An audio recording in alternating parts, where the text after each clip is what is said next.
put my actual PowerPoint in there Okay. because I realized I only have the PDF, which isn't necessarily the most helpful. So, just notice that, thank you.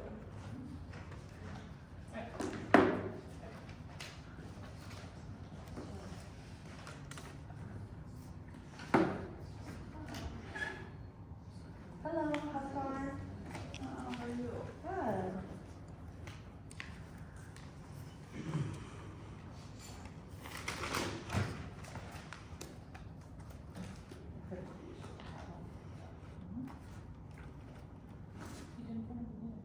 Always.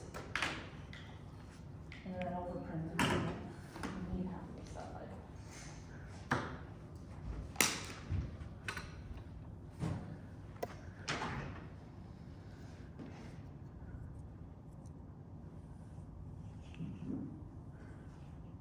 Ever since I sorted my inbox differently, I feel like I keep losing videos because I'm just not used to the pattern of it. That's like, whew. You should get it.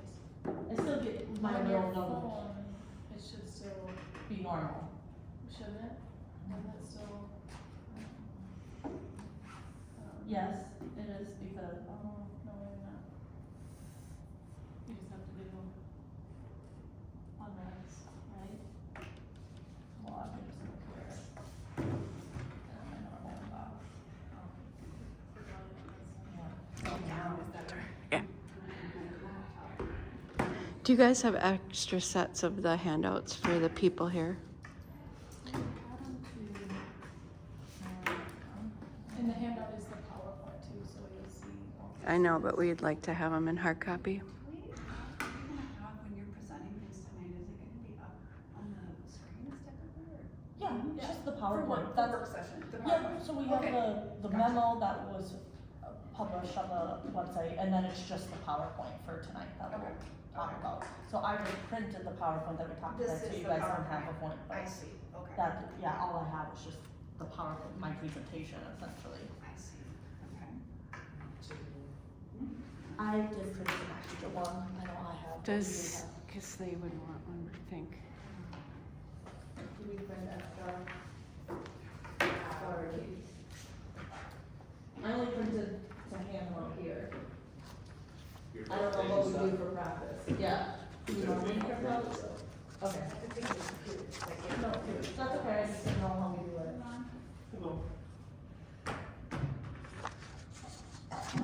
I'll give them, you can give me another.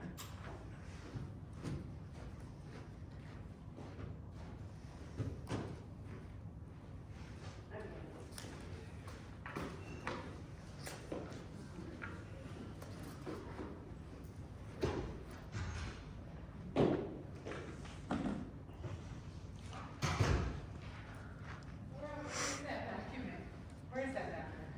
It's the PDF in the presentation folder, because it's just the presentation is all I have. Hey, man. Don't worry about it, just take one. See you soon. Thanks.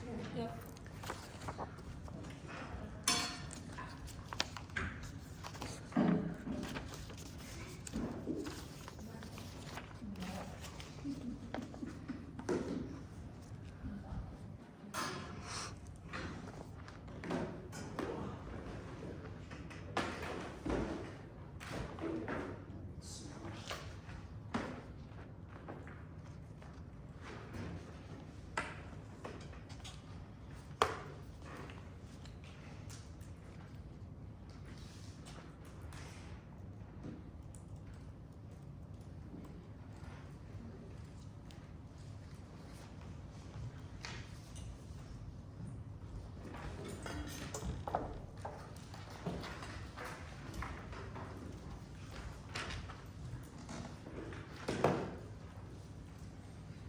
Okay, so who's in charge of running this discussion today? Laura. Lauren? I'll do Laura? this one. Okay. I'll kick it off. You'll kick it off? Yeah. All right, so everybody's here, right? Everybody's here, I think, or might as well start. Perfect. Good evening, hi everyone. So we're gonna talk about the average Lakeshore setback. This I kind of highlighted in my memo that went out, but this was directed at staff to bring up to discuss the regulations and explore if any amendments to the city code are necessary. So let me actually get up let me get the PowerPoint going.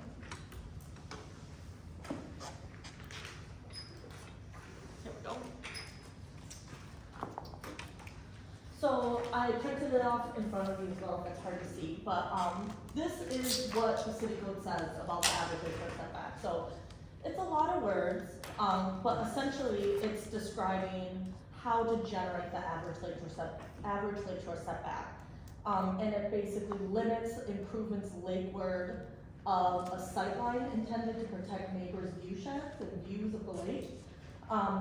I think there is a height restriction, so things under 42 inches are permitted to be lakeward of this setback as described, but buildings and structures over 42 inches are limited. There are 2 exceptions or clarification points called out. The first one, excuse me, is an exception or is a description of how to deal with lots that are abutting a vacant property or that are abutting unimproved right-of-way, and for that we don't draw a line, we just do a direct measurement.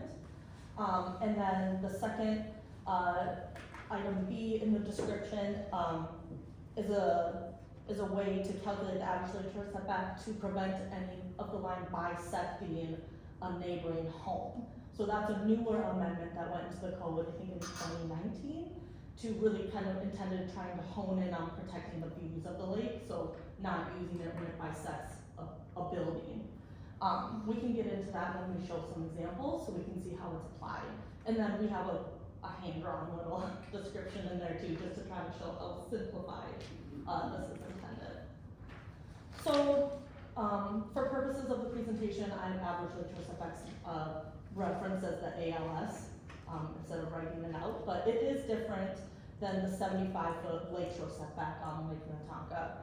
The 75-foot lakeshore setback is a direct measurement from the ordinary high water line, where the 75 really limits all improvements besides maybe like a lake access stair or something like that.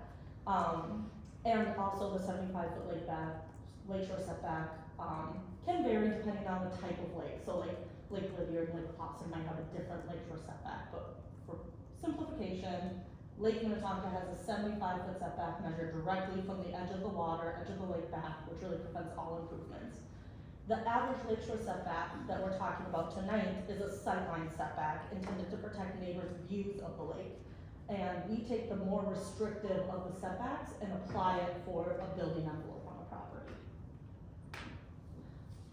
So this is, One thing to note on that too, one of the differences, I'm sure, those who've been around for a while, the 75-foot setback follows the shoreline.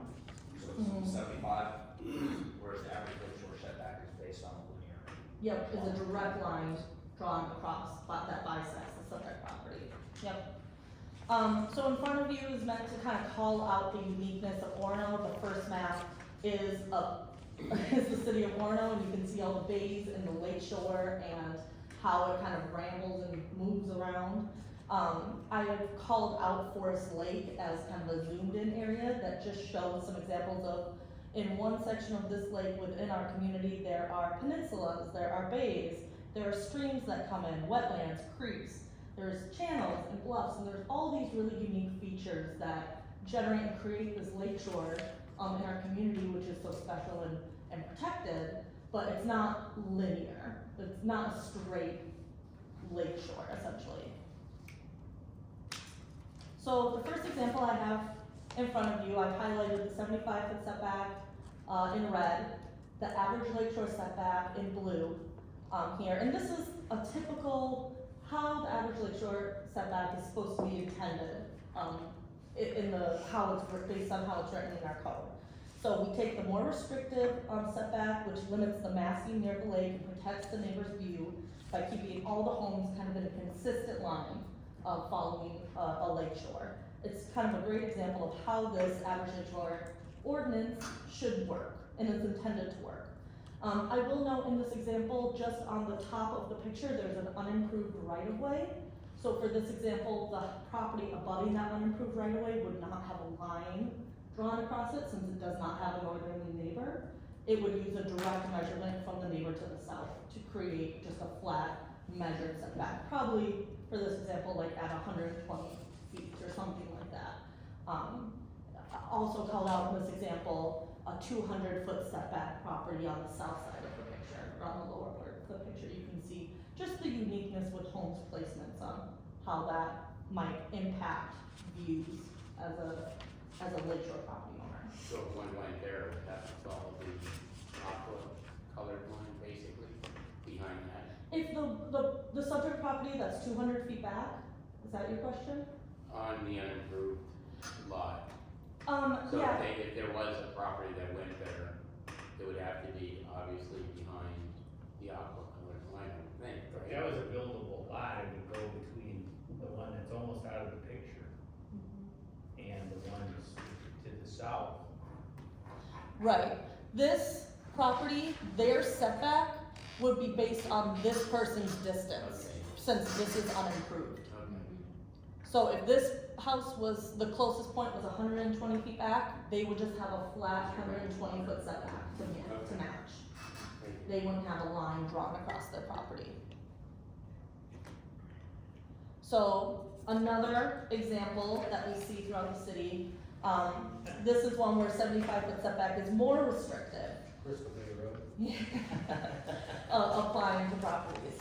So due to this lot size, not the small lot size, the road in front, the proximity to the lake, the 75-foot setback bisects almost all the homes built on this road.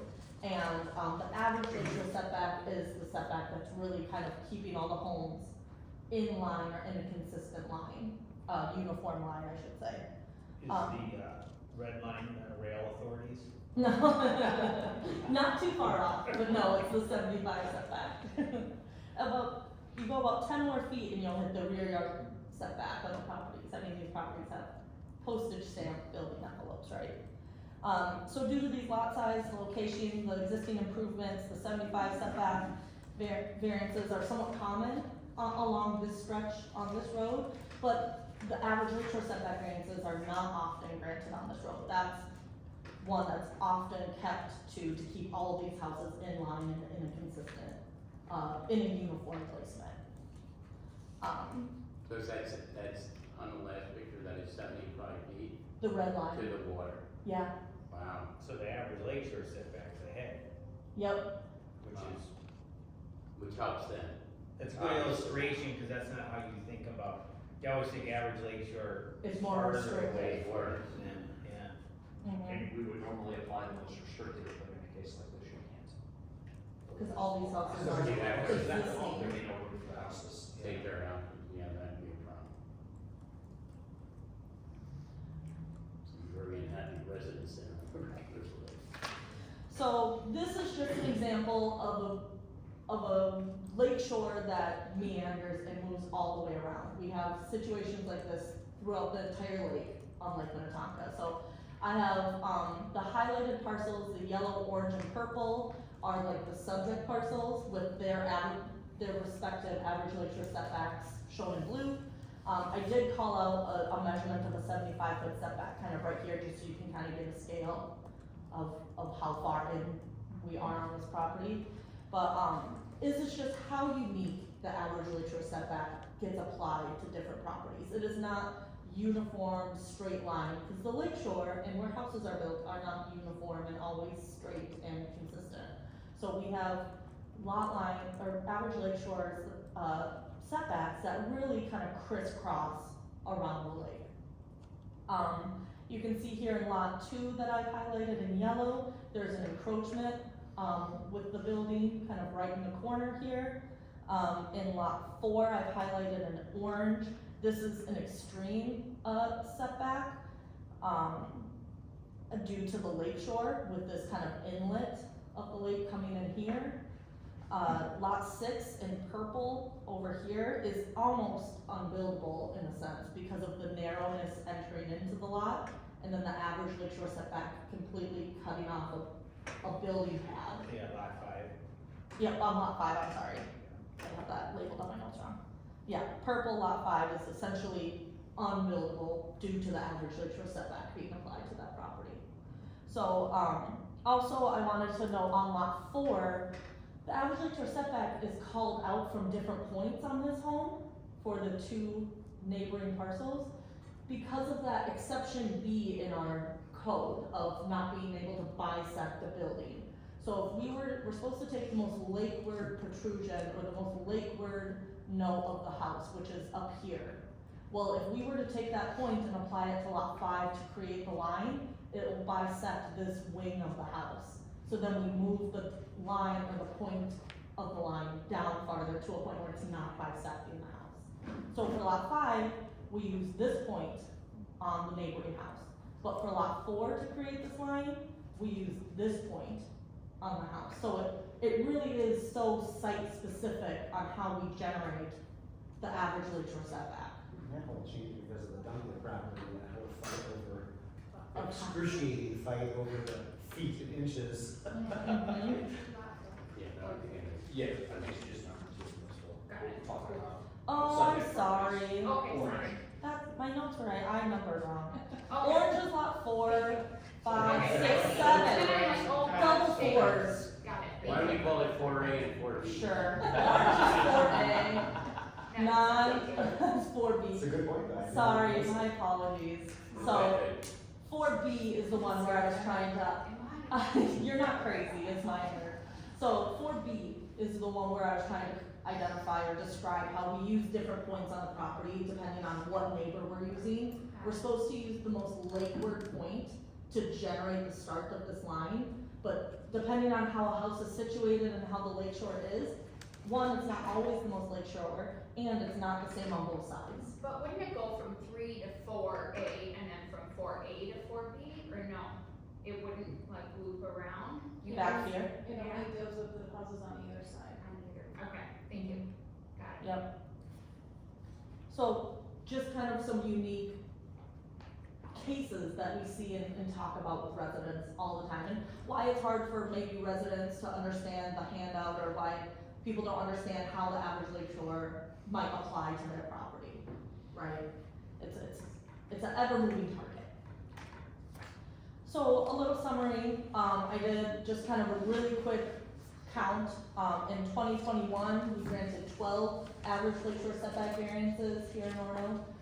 And granted, some of those are average lakeshore setback because they needed a new house on a small lot and they had 3 or 4 other variances, and some of them might just be an average lakeshore setback. I didn't break down the scope of each application, but generally there were 12 in 2021, there were 7 in 2022.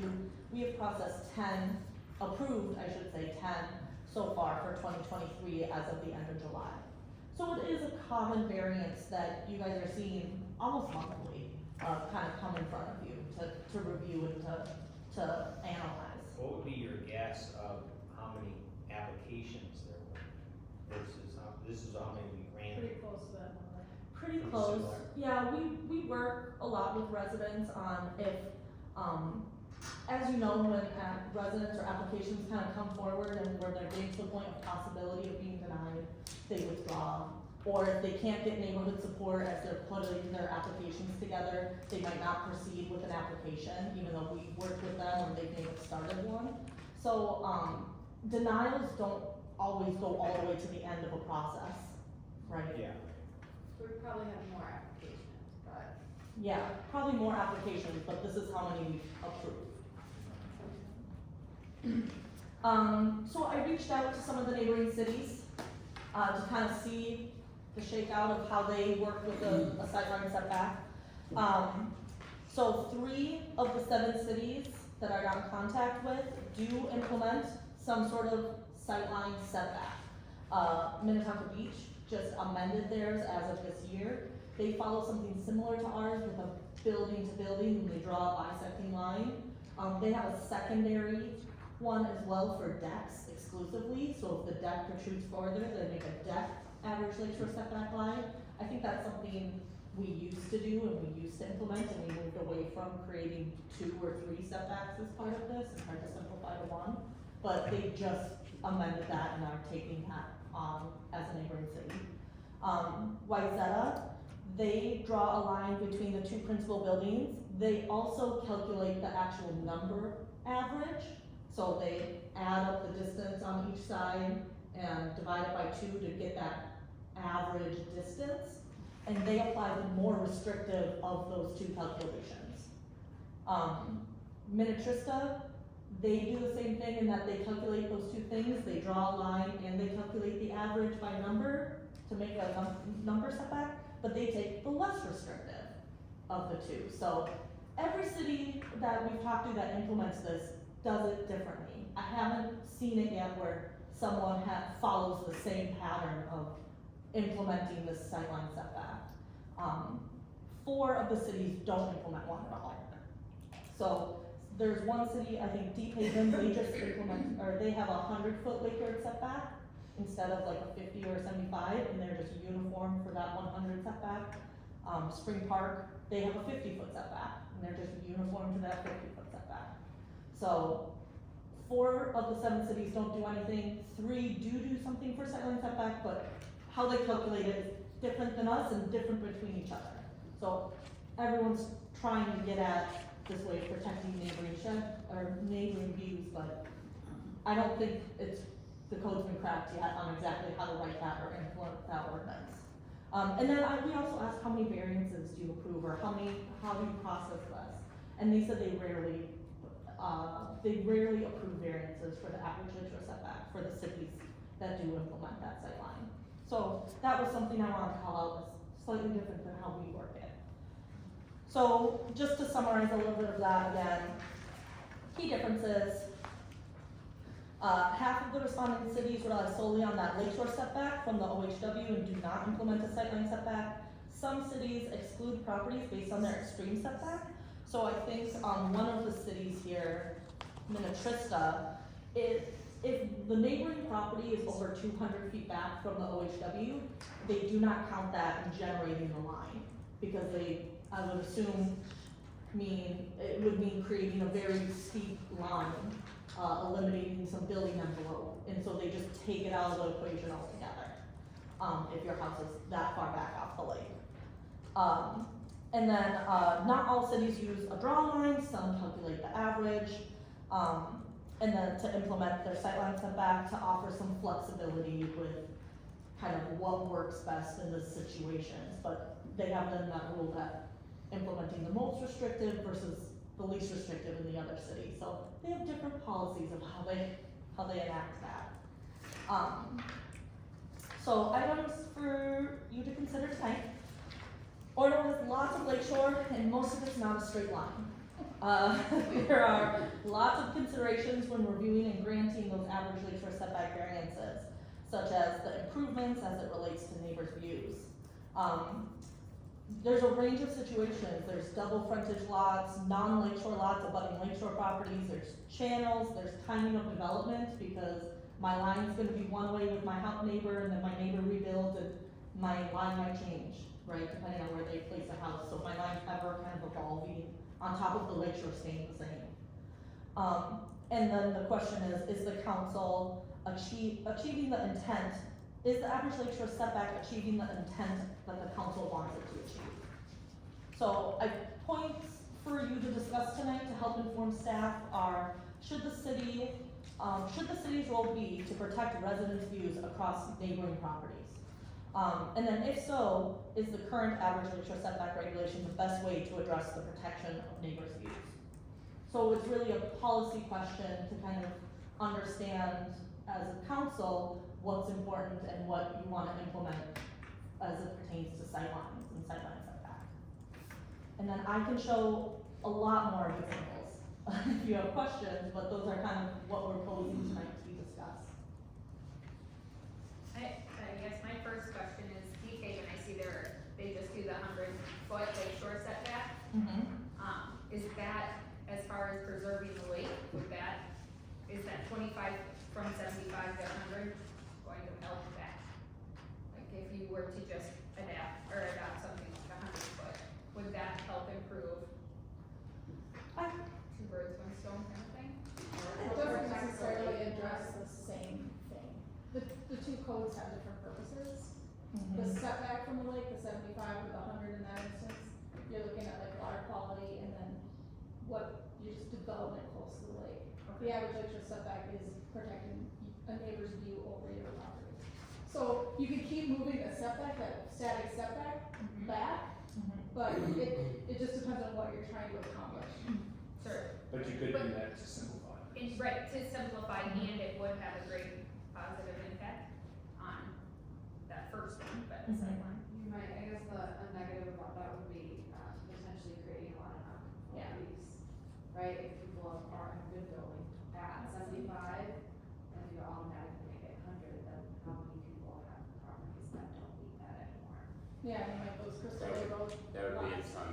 Yep. I think that, I think that would be the biggest issue, is we've had the Yes. same consistent way of doing it. Some of it is the biggest thing I have a holder, and it's gotta be common sense, which then comes to us, basically, what we think is the most common sense to use to get things done. I think to change something wholeheartedly would, when you've had something the same way for a long time, could change a whole lot of things, and unknowns of how that would change it and moving forward. Because anybody, and developers especially, they feel that they can get more out of something or closer, they're gonna continue to push that. So it's, do we see any problems with what we have? Obviously, we have so much lakeshore, and we look at this and it says interest, doesn't have any, what is that, I mean, they don't have a gazillion houses on lakeshore. Right. You know, I mean, we do, so there isn't a lot of comparisons from that standpoint, because we've had a lot more that come to us because of so much mileage of lakeshore. you know, obviously the problem goes with the curvature of the land, and we ran into it on, the Untitled property, and discussing that and setback on that. So it's doing something logical that, I think the 75 feet, I wouldn't wanna move that far away from that. I think that's fine, because it's what we have. If all of a sudden we start an institution, and for new properties, it's gonna look crazy. Yeah, well, Yeah, actually, something- we're not talking about changing to 75, that's just the average lakeshore setback. And But I would leave that, but the question is, when you've got the two parties on either side, it's like, the discussion is, Laura, is what are we trying to protect? And is it a rear sight line? I don't think so. Personally, I don't, as a lakeshore owner, your sight line is to the water. I don't think you have to sit there and necessarily protect somebody looking out of their side windows as much. Well, it's like your point, any straight lines, every situation is Yeah. unique, because we've got houses that have been built, like, remember the Dayton property, where he had, his house was like 300 or 400 feet back, and it's been there for, I don't know, 100 years. So people have different, then all of a sudden we started dividing stuff, and then you had Mooney Lake, and that was a situation, said, okay, well, depending on who builds first, all the lines change, so we're gonna have to self-designate what their building lines were up front, so we wouldn't have that problem. So a lot of it is just really individualized, and kind of comes to us with common sense, that a good understanding of what common sense is and what we've done before, so it's reasonable and rational for everybody. That was the whole argument with the Dunkleys, of the sideline going through their house to get somebody, and which didn't make a whole lot of sense, and so that was a tweak, but I think that there was a silver bullet. Maybe there's something that We've can be heard done about it with or seen it percent. somewhere, but ours, there's so much lakeshore, and, I mean, just like, right, and that's just the weirdest lines you could ever have. Yeah, So that's I think one of the things that, rule of course, not necessarily abolishing it or anything like that, but is there appetite within the council to look at this issue further? So we do have, we have a rule on the books that we're approving varying from, 10 to 12 times a year. That's a really high variance rate for a rule that kind of then makes you, or at least in my opinion, makes you then say, is the rule right if we're varying from it so much? Or is there a different way we achieve the same?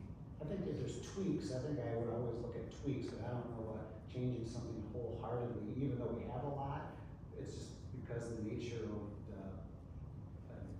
what we have in Orono, and that's why we're a lakeshore city. maybe you look at the side lines, and then it's, basically a certain percentage is acceptable to go beyond after the 75. So you're not pushing somebody back so incredibly far. if there's a percentage or that type of calculation, that might wind up making sense. Like a percentage that, so I'm So the like, average is 75, and then, let's say you've got curvature there, and then maybe, Like a maximum average lakeshore setback, like you follow an average lakeshore yeah, setback, that's like. instead of just keep pushing them so far back that Right, you it gets can't go past ridiculous. 150. Yeah, something like that. I mean, that's kind of like the Tristan model where if it's 200 feet back. Right. Doesn't matter.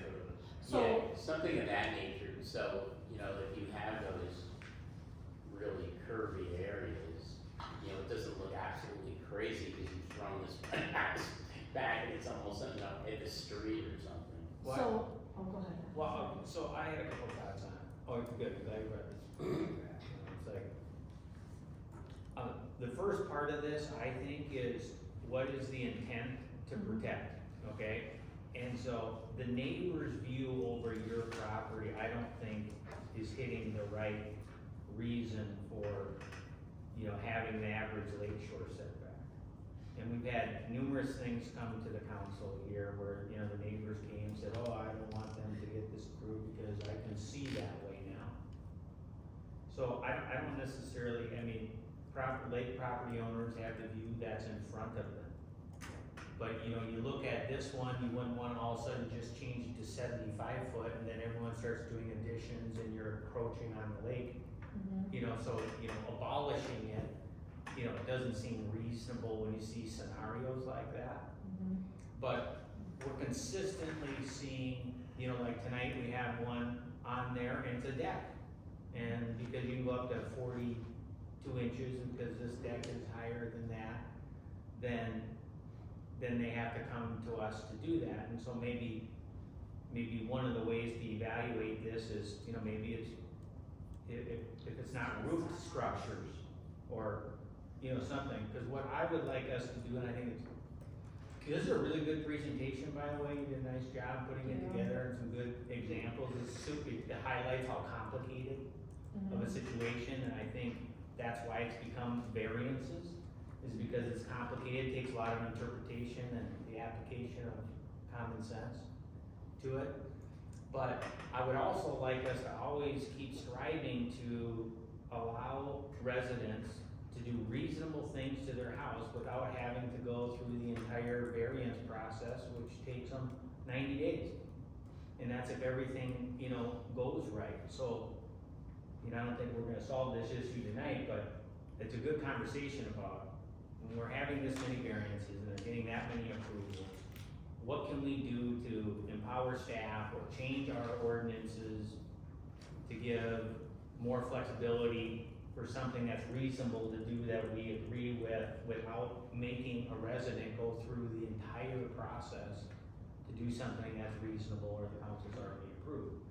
So to me, one of those things immediately is a good example is tonight, we've seen more than one of those, is, you know, maybe we look at that height, maybe it's not roof, but the other side of this is I think we should really have a discussion about the intent of why we do this. To me, the setback is to protect the water quality and all the things that go with it, the DNR.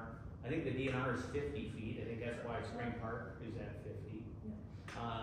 And so we're kind of, 75 is adding 50% more protection, which I'm in support of, I'm not looking to shorten that up. But let's find a way to give residents more tools so they can do what they want in an efficient, you know, our summer's almost over, you know, it goes fast. Well, and from a staff point of view, if to hit on your point of being able to give staff more ability to say, yeah, okay, we can, you know, self-okay that kind of thing, what would that look like? You know, what would that be? Would that be give us a percentage of feet to work with, in, you know, ahead of the average lakeshore setback, whatever it happens to be. But I always go back to that, for whatever reason, everybody wants their house to be super close to the water. I always like mine being farther back, so I have more yard, so I've never understood that, but they want to be closer to the water, so every opportunity you give somebody to be closer to the water, they're gonna push that closer to the water all the time. That's what I always worry about. I think, just looking when Laura sent me this stuff last Friday, one of the things I was intrigued with is that, some of our neighbors using an average calculation instead of a straight line, I'd love to have staff explore that and see. Because what with if we see lines that that- are like this versus, then you can take the average versus straight across. It helps us with things like peninsulas, because if you're just measuring, you're averaging the distance, then you don't have that problem we have on this one with, lot number 5 in purple, because if we measure the averages of the two abutting properties, yeah, it would, With a flat distance around of what that average number, maybe it's I think the challenge, 82 feet or something like that, but it would just be uniform around. the challenge with drawing straight lines, again, as Laura said at the beginning of the briefing, there are very few places where we have straight shoreline. Right. Nature And doesn't straight work like houses, that. I mean, even Right. this one, we have a straight shoreline, and you Yeah. can see a neighbor 200 feet back. So for this one, like Minnetrista's code, that neighbor that's 200 feet back, they wouldn't use that to generate a straight line. They would just calculate the average, match what the neighbor to the north would be for So this. they throw out the anomaly. Yeah, they essentially Which is throw good. it out because this property, I probably shouldn't have extended this line, but it goes Right. that like this, right? Yeah. No. Well, that, I was gonna say, a good example would be that house we just talked, let's just say that was a vacant lot. Right now, that one that The 200 looks foot. like they have 3 houses there. It's 3 lots. Uh, The lot in the back this is a non-lakeshore Oh, lot back yeah, here. okay, let's just say that's one and it's empty, Sure, right? That house would have to be tucked in behind the one to the north. Doesn't seem fair to them. Well, yeah, so, I mean, there's plenty of examples where it doesn't work. So this is an example where it doesn't work on a straight line, right. right? And so, Just on the curve. Yeah. Well, we have so many, like, if you look around in some of the challenging areas, we have so many, like, decks that are like an angle. Yeah, They're funny just cutting triangles, off or that weird angle corners setback up. line. Right. It Or the creates, decks that you have to go at an angle. As Danny said, people are gonna maximize whatever shape they can get in there. they are, now, we've been very rigid on the 75-foot, yes. so that's an easier question for staff to answer, but when we get to these ones, that's what I would like to see too, is what can, What are the easy ones that you could chip off, let's say, like that example where if it's 50% more farther back, and I'm just using an example of percentage, farther back than what they have, the average of the neighboring properties are, 3 or 4, or whatever it happens to be, that maybe you exclude that too, and you do the same thing. Because otherwise that person comes in and starts holding everybody hostage and saying, I don't want anybody closer than the line should Right. be. And they're standing at the street. Right, right. So, I was gonna say, I think, I agree that, it makes sense to have ordinances that we're going to abide by, because it sounds like what's happening right now is we're having variances come forward and we're approving many of them. And it doesn't make sense to us in the books, if we're always needing variances for it. So, I guess my concern, which has already been voiced, is that kind of progressive creep towards the lake, which does impact neighbors. And I know I did do some review, and it sounds like it was back in September of 2019 that this was talked about at length. And it looks like the planning commission at that point had a recommendation of taking the average, like you were saying, Adam, applying that average idea of the setback from each neighboring property. So this has been discussed before, so maybe that would be an interesting thing to look at, is that coming up with some type of formula or calculation that could be applied a little bit more consistently. And it might end up being a combination too. so. Right. and I don't think you'll ever get rid of the variances because of the nature is so extreme and all over the place, but if you can chip off a few that completely make sense, and like the one that goes way back 200 feet, or if you got a flag lot that's super skinny and they're back 300, and that might apply in the same situation, but you start picking off instances of specifics that might get rid of 20 or 30% of those that are coming in. and I think We're it's, just gonna try to throw the thing out there. 200. Okay. cause I remember one, I think it was on Forest, that the average lakeshore setback was like 300 feet, a whole bunch of houses in a row, and someone wanted to put a deck and they had to go through a variance, right? I mean, that didn't make sense when it was in front of us, and so if we can find ways to do that, but I think, what we have here is the ALS is a setback applied to protect neighboring views, of the lake across property lines, and I don't think that is right. I think that the average lakeshore setback is in place to, preserve water quality in Lake Minnetonka, and not for the purpose of not allowing someone to improve their property because the neighbor objects to it. This can be can this be a contentious issue, these variances that come up For average lakeshore setback? for types of builds? They have been in the past. If neighbors Yeah, don't like each neighbors other. that don't like it, or, There's an expectation of views from all your windows that you had like today, and if a neighbor wants to build right here, and you can see out your upper level bathroom window, It's for a- example. Yeah, it So- feels like an encroachment even if And it's then, something and that's. then that becomes a Reasonable, concern for them. there was a big one. But if you on wanna plant a Castle. pine tree, have it. Right, they Yeah. would have liked you to Yeah, we don't block all the regulate, views, well, right? that was kind of one of my things, is we don't regulate landscaping. Like, so Right. then we allow trees, arborvitae, these 40-foot Intense. arborvitae's. intensive landscaping, but we don't regulate, review, permit, say what they can and cannot do. So someone might be building their house to meet the setback, but then flooding their side property lines with 30-foot tall arborvitae. Sure. Right. We've seen it done, so. Yeah. Given that we have this many lakeshore lots though, and I know having looked back at the notes and some of the video from 2019, there are people who are in the community who are very motivated and interested in this idea for sure. Is this something that we've done a hearing on in the past or anything like that? Well, Yeah. every time we About this change the issue. ordinance, we've gone through a public hearing process. So in 2019, when we amended the ordinance regarding the placement of the sightline and how it was generated so it doesn't bisect, I think that was the outcome of Yeah. that discussion. That went through a public hearing process.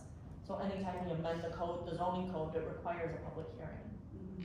So we've gone through that then, and, otherwise it's been just discussions and information, kind of discussions. It's not until we edit the code does it trigger a public hearing. But then we ask for input, and we're constantly working through that process based on direction of planning commission and everything. Mhm. A lot of it gets generated because staff, you all get all the stuff that comes in, you see it every day, all the little, the little fussy things that need to be fixed, and if we can bulbs and knock off some of those and give some flexibility, that's the goal. Mhm. And then what would that look like, so I think we want to do that. Whether the wording is right or not for the average lakeshore setback, we wanna change the wording so that people don't get caught up in their view looking directly to the right versus directly straight, maybe we change that as well, so the expectations. The spirit of the rule, like Matt said, is to protect, I think, the quality of the water in Lake Minnetonka. If we're talking about Lake Minnetonka specifically here. Well, that's what the 0 to 75. That's the spirit of that rule, so the average lakeshore setback, I don't think it's necessarily about, protecting side views, it shouldn't be. Your view is to the back typically. If it's the front of your house and the lake is in front of you. The lake is the front. Yeah, the lake is front, yeah. So, it's not necessarily about protecting side views, but then, as we have the curvatures and everything, there's gotta be stuff that we can do there, maybe it's a percentage or something like that. So if it's going back to the question, should the city's role be to protect the view? I say no. I think partially, yes, it's partially, but it's not, is it to protect the side view? No. it's a And maybe perfect- even if that, would that give enough guidance if we said like somewhere in the middle? Well, That would, so we have two setbacks for the lake, right? The 75-foot setback, was built on by the minimum standard put out by the DNR of 50 feet. We increased it to 75 for the health and the environment of the lake. The average lakeshore setback, as it applies and as we review it for variances, is really intended to protect side views of the lake. And not to block it, that's why we allow things to be closer to the lake in that setback, but they have to be under 42 inches. You can have a pool, you can have a patio, small structures, but you have a 42-inch height limit lakeward of the average lakeshore setback to protect the view sheds.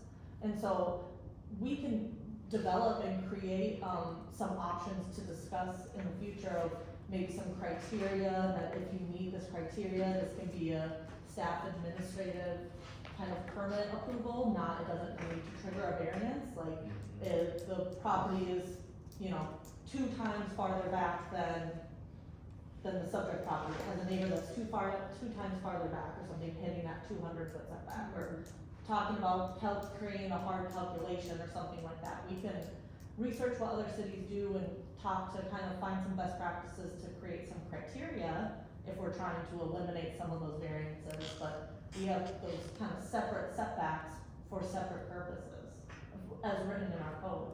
Well, and the other view is, you know, from the lake. You know, I mean, we talk about neighbors on each side, but, you know, part of Lake Minnetonka and the preservation of it is to make the lake shore more natural, and as we allow houses to keep pushing farther and farther, it changes how the lake looks too. So, it's not just the neighbors that are impacted when houses get farther and farther up, everyone that uses it, all of a sudden, it becomes more noticeable. And you see that in Spring Park, if you go into Black Bay, and they're 50 foot, and they allow 3 stories with, roofs on the top of them, I mean, it's a different use. They're right at that. And Black Bay is really, really They're on top of high density it. Yeah. and really close to the lake. Mountain gets that way too. And then you Park step out to Spring Park Bay, right, and then that's Casco. I mean, it's a completely different, you know, feel, and if all those houses were on the lake, it would look a lot different, so I think the, reviewing that and finding some language, because what's your hardship against that, if that's the spirit of it, is the other question. The hardship is, well, I get to do this because it doesn't impact the neighbor's view. Well, so this will give us some more reasonable guidelines of granting variances with a hardship in them, because they meet the spirit of what we're trying to do. Yeah, I agree that I think it's a balance between that collective whole and preserving what we have here in terms of this rural character, especially if you're talking about when you're in the lake looking inward, but also balancing that with, the homeowners and their desire to make certain improvements that seem reasonable. I just wanna keep it on the conservative side, cause I'm concerned about that. Like you talked about the creek on the creek. Yeah, I think it justifies conservative, because, you know, we granted this many, you cut a lot of them off at the knees when people just have inquired, right? Well, that's not gonna happen, we changed this to just 75 feet, it would be a big improvement. We need to generate money for the city, that's what we do. Sometimes, you know, it's also we're getting compliance with the average lakeshore setback, so that we don't have to do a variance, but it's causing the residents, we've talked about before, to have a weird shape. Have a weird diagonal angle. Cut off the corner of their house. We So had a bunch of that's those. Did that 2 foot by 2 foot protrusion in the average lakeshore gonna impact anybody? Probably not, but we just, you know, But that's the rules that we got. That's the Right, rules we got. those are the- And the leapfrogging that happens, you know, like what would happen there in that picture. I had like this one as an example of just like, it's not always the lake, while we have crazy lake shore, it's not always the lake shore, sometimes it's the lot shapes that create That's Yeah, North we Shore, were- North Yeah, Shore. shoreline, Round. shoreline. I know that house. All of those houses are far back from the lake, you know, 100, 200 feet or so back from the lake, Yeah. but, And a highway. yeah. We're way back. Yep, but they're all lakeshore properties, so sometimes excluding something just because it's 200 feet back isn't necessarily capturing. Right. I mean, every example, there's, Well, we're not there's gonna- a, We're not gonna solve them all, that's No. for sure. But if we can solve some of them, then it's worth the effort. Right. so I guess next steps from staff, what are you looking for, or are you looking for something to be brought back to you? I mean, if you guys can come up with some language and some recommendations of this would solve a few things, this would solve a few things. Similar to the Minnesota, at least, as a starting.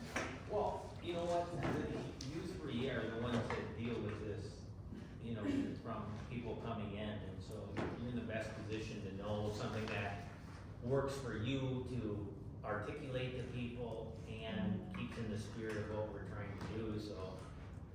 Yeah, well, like kind of what would you like to see, but then adding it to the practicality of, let's apply it to some of these funky situations and say, okay, if we did this, how would it wind up? Like, where would these houses actually position? So you could say, wow, that looks horrible, or that was a bad idea, or that was a great Or it just idea. gets rid of some of the sticky situations that, like the corner cutoffs and stuff like that. And solve some of those, so people aren't doing weird stuff. But I do think that the spirit of it is protection of the lake and not necessarily neighbor side views. Or the creek, we just don't want the creek of people just taking advantage and moving everything forward. Cause that's what we don't want to do that either, so. Alright. Great job with everything. I hope this was informative. Very. Yeah, if it wasn't for those fours, I would say it's perfect. Those big fours, they really got me. The two fours. The You two can fours name mine really, in a really got me. I don't like people Or that just look at elevate your lucky number. Yeah. I just thought everyone, mix you up, make sure you guys are on your toes. Yeah, alright, thank you.